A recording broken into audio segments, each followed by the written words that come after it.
আসসালামু আলাইকুম ভাইয়া, আসসালামু আলাইকুম ভাবি, কেমন আছেন? আলহামদুলিল্লাহ ভালো আছি। তুমি কেমন আছো? আলহামদুলিল্লাহ আমিও ভালো আছি।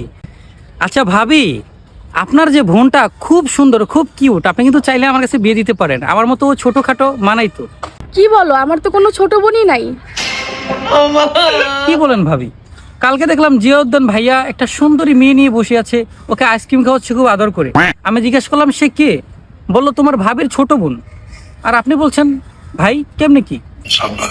আরে মিথ্যা কথা, ওই আমারে ফাঁসাইতে চাইতেছে।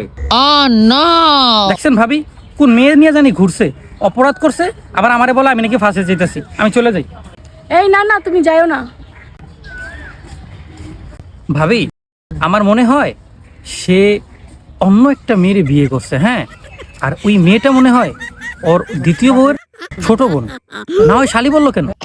আসলেই তোমার কথাটা তো সত্যি। সেই ইদানিং আমাকে সময় দিচ্ছে না, ভালোবাসে না আগের মতো। এই তুই আজকে বাসায় চল। Bye bye, tata.